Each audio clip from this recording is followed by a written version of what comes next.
Olá, alunos! Este vídeo é a respeito da psicologia sociohistórica. É o penúltimo tema do nosso semestre em Psicologia do Desenvolvimento. O principal representante da teoria sociohistórica é o Levi Vygotsky. Vygotsky morreu muito jovem, mas mesmo assim a sua teoria foi mundialmente conhecida e tem um impacto importante até hoje.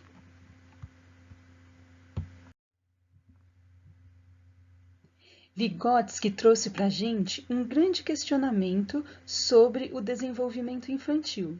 Será que a criança se desenvolve apenas pelas questões biológicas ou será que as questões sociais são importantes e influenciam o desenvolvimento de uma criança? Essa é a grande pergunta desse estudioso e a sua influência na pedagogia até hoje. Na teoria sociohistórica, o Vygotsky considera que o mundo psíquico que temos hoje não foi e nem será sempre assim, pois sua caracterização está diretamente ligada ao mundo material e às formas de vida que os homens vão construindo no decorrer da história da humanidade. Dessa forma, o homem não é formado simplesmente pela subjetividade, mas principalmente por ser um ser histórico e social. Então, a história e a sociedade influenciam diretamente no desenvolvimento do ser humano. Vygotsky, na sua teoria, explicou que os seres humanos têm funções superiores, ou seja, existem ações que os seres humanos e os animais fazem, por exemplo, andar. Mas existem funções que são consideradas funções superiores que somente os seres humanos são capazes de realizar. Dentre essas funções superiores estão o pensamento, a escrita, a reflexão, tudo isso são funções superiores.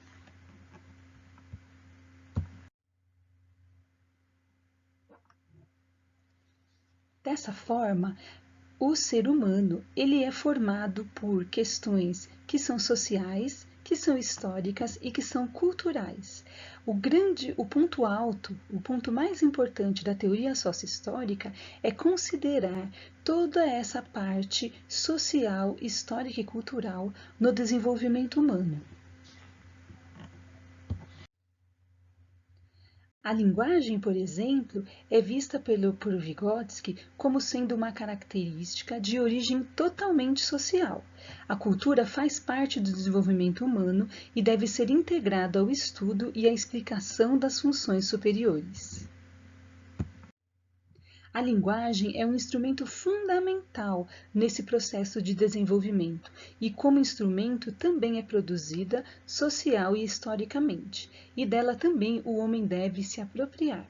A linguagem materializa e dá forma a uma aptidão humana, a capacidade de representar a realidade. Juntamente com a atividade, o homem desenvolve o pensamento. Através da linguagem, o pensamento objetiva-se, permitindo a comunicação das significações e o seu desenvolvimento. A linguagem, então, pode ser considerada uma função superior extremamente importante do desenvolvimento humano, porque, a partir da linguagem, a criança também desenvolve o seu pensamento.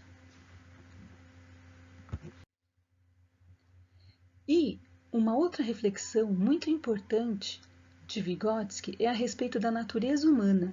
Será que podemos considerar que existe uma natureza humana, algo que o ser humano traz pronto? Vygotsky acredita que não existe natureza humana, não existe uma essência eterna e universal do homem, que no decorrer de sua vida se atualiza, gerando suas potencialidades e faculdades. Tal ideia de natureza humana tem sido utilizada como fundamento da maioria das correntes psicológicas e faz, na verdade, um trabalho de ocultamento das condições sociais, que são determinantes das individualidades. Dessa forma, Vygotsky está nos mostrando que que não existe uma natureza pronta. O ser humano se desenvolve a partir dos seus contatos sociais, a partir das estimulações que vai encontrando no contato com outros seres humanos.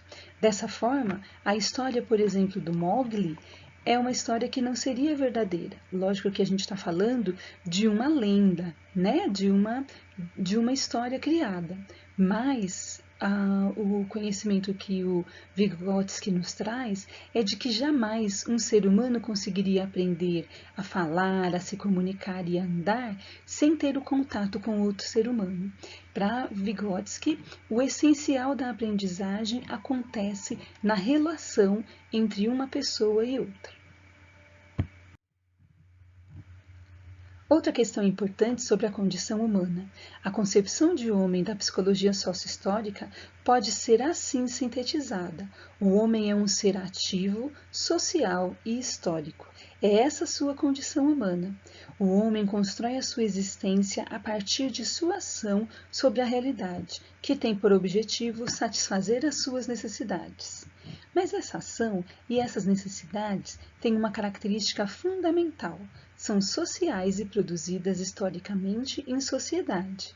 As necessidades básicas do homem não são apenas biológicas, elas, ao sugerem, são imediatamente socializadas. Então, nessa ilustração, nós vemos uma grande diferença entre as questões sociais, o que deseja uma pessoa em uma situação social, o que deseja outra pessoa. Quais são as práticas, quais são as coisas que são realizadas por uma criança e quais são as práticas e coisas realizadas pela outra criança. Uma reflexão bastante importante. O homem é criado pelo próprio homem. Não há uma natureza pronta humana, nem mesmo as aptidões prontas. A aptidão do homem está justamente no fato de poder desenvolver várias aptidões. Esse desenvolvimento se dá na relação com os outros homens, através do contato com a cultura já constituída e nas atividades que realiza neste meio. Então, esta parte tem uma discussão extremamente importante para a pedagogia e para a educação. Será que existe uma aptidão humana? Durante quantos anos a humanidade acreditou que existiam crianças que nasciam com a aptidão para o balé, a aptidão para o piano, para as artes ou a própria aptidão para o futebol? Vygotsky traz a discussão que todas as características humanas são construídas nas relações uns com os outros. Então, nenhuma criança traz um talento inato, nenhuma criança traz algo que já saiba, algo que já tenha uma aptidão. Esta palavra não é aceita dentro da teoria sócio-histórica. O homem é construído pelo contato com o próprio homem. Então, se a criança convive com experiências de balé, de piano ou de futebol, ela vai poder desenvolver essa habilidade e se tornar uma pessoa importante por esta habilidade. Mas é algo que se constrói e se constrói no contato social com outros seres humanos. E aí fica a questão mais importante. Será que as questões sociais afetam a aprendizagem? Esta é uma reflexão que vamos continuar na próxima aula. Um abraço a todos e até a próxima aula.